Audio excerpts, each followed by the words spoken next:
The tolling bell implies the church bells. Tolling म्हणजे church मधले जे बेल्स असतात ते बेल्स वाजवले जातात. एखाद्याचा मृत्यू झाल्यानंतर त्याची अनाउन्समेंट त्या ठिकाणी केले जाते. This is confirmed in line 12 reference to the terrible cargo, and in a way the doors are closed only as an afterthought, implying that there is no need of gentleness and care with the patients in the ambulance, implying that they are dead. आता जे काही patient ambulance मध्ये भरती केलेलं आहे त्या संदर्भात फारशी काळजी घ्यायची गरज नसते असं म्हटलेलं आहे. आणि मग त्या ठिकाणी शक्यतो काळजी घ्यायची नाही म्हणजे जवळजवळ ते पेशंट त्या ठिकाणी मृत पावलेला आहे. The detached inhumanly efficient movements of the ambulance. ॲम्ब्युलन्सची जी काय मुवमेंट आहे किंवा जी हालचाल आहे ती कशी आहे तर अतिशय डिटॅच्ड अशा प्रकारे, कोणत्याही प्रकारचं अमानुष अशा प्रकारचं एकदा त्याच्यामध्ये टाकलं की आपलं काम संपलं अशा प्रकारची एक भावना त्या ठिकाणी असणाऱ्या व्यक्तीमध्ये. It establishes a mood that will be contrasted in the coming stanzas. Unlike the way the medical situation was described in the first stanza, the authority figures in charge of human behavior. Police officers are not sharp and efficient. त्या ठिकाणी असणारे doctors असतील, त्यांचा behaviour असेल, authority police in-charge असतील तिथं, त्यांच्यामध्ये असणारी जी काही आपुलकीची आहे, आपुलकीची भावना ती फारशी तिथं दिसत नाहीये. They are not even referred by their formal designation but familiarly as cops, and the description of them is not one that inspires confidence. तर त्या ठिकाणी असणारा त्यांचा हुद्दा जो आहे, पोलीस असतील, इन्स्पेक्टर असतील, पण त्यांना एक नॉर्मली कॉप्स अशा प्रकारचे त्यांचा उल्लेख केलेला आहे. their action sweeping, making notes, hanging lanterns. त्यांचे जर ऍक्शन पाहिलं तर त्या ठिकाणी असणारे त्याचा पंचनामा असेल, हँगिंग लँटर्न असेल तिथं. Word Shapiro uses for rinsing are almost laughably ineffectual in contrast with all the sources of the light associated with the ambulance.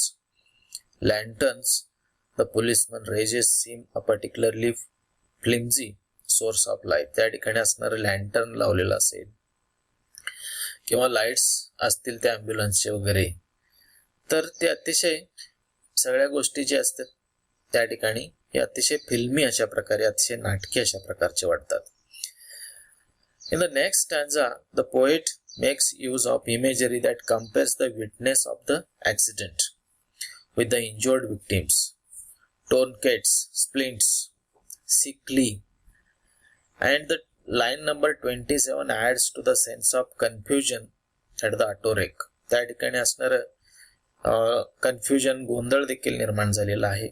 एक गोंधळाचं अशा प्रकारचं दृश्य. At contrast with the noun, they modify jokes, of course, should be anything but grim, and the word.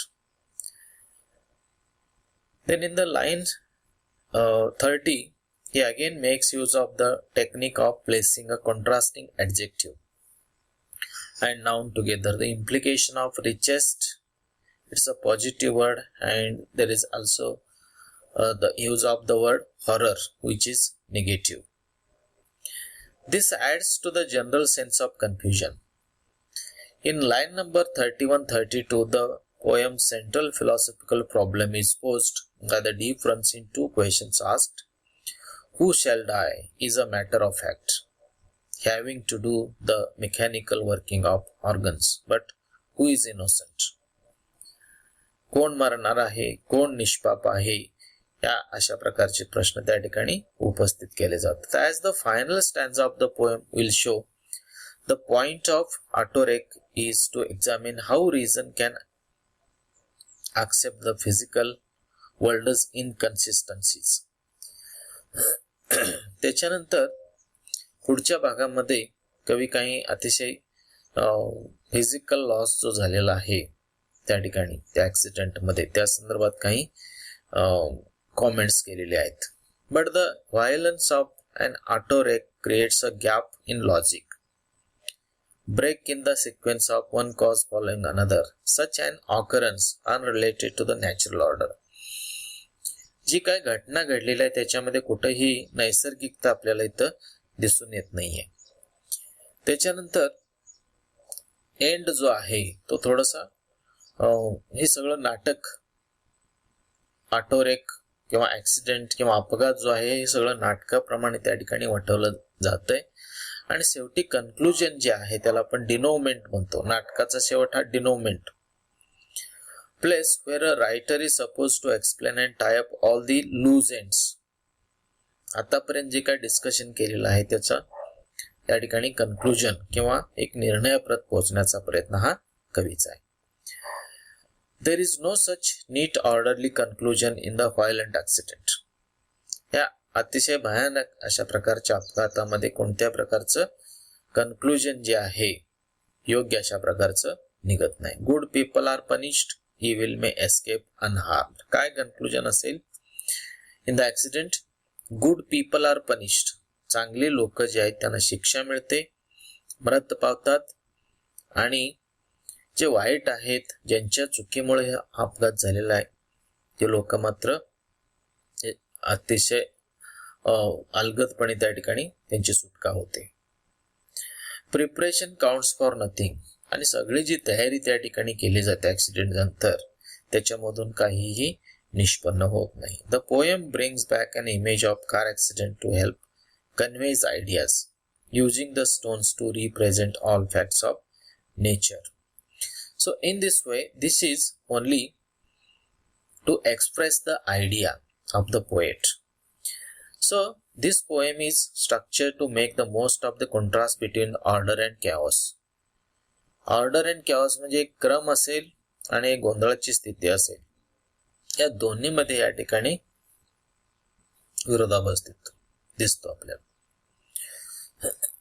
Order and disorder are not given equal representation here because the chaotic action which may have only taken few seconds anyway is over when the poem begins.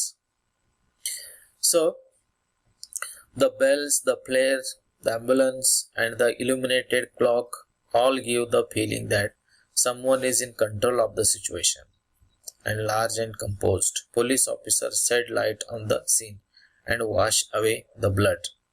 त्या ठिकाणी ambulance असेल, lantern असेल, त्याचे जे lights आहेत ते lights त्या ठिकाणी धरले जातात आणि त्या ठिकाणी असणारं ब्लड असेल, ब्लड वॉश आउट केलं जातं.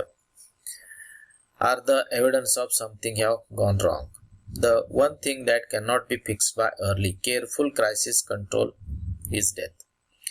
The speaker is bewildered.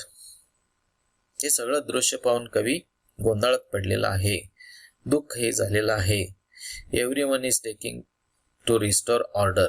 त्या ठिकाणी गोंधळ जो निर्माण झालेला आहे ते व्यवस्थित करण्याचा प्रत्येकाचा प्रयत्न आहे. It contradicts the basic fact the order can never be fully restored.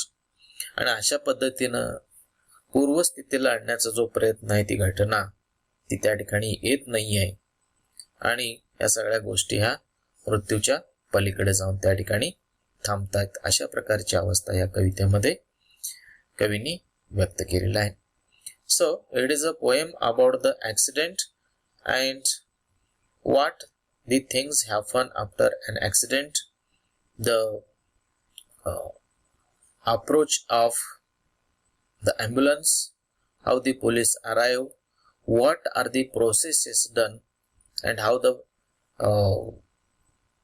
that patient or the dead body is taken to the hospital. So it's a very serious and you can say very emotional poem. So with these words we conclude here. Thank you.